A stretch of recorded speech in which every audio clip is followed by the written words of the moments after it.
Hey y'all, this is Meredith, and this is how to delete an event in your calendar. Now there's two types of events to delete. The first one would be a one-time event, something like a meeting. Now if I want to delete this, it's easy. I just click once on it, and here's the trash can in the top right-hand corner, and I'm going to delete. Now it asks me if I want to send a cancellation to the guest because I invited someone. If you want to send them a message saying that it's been canceled, you can hit send. If you don't, you can hit don't send, and it won't send them a message. It'll just remove it from their calendar.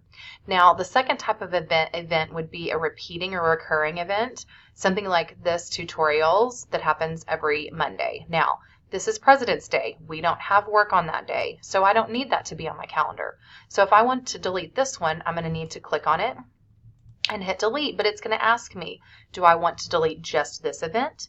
Do I want to delete this one and everything following it, or all of them?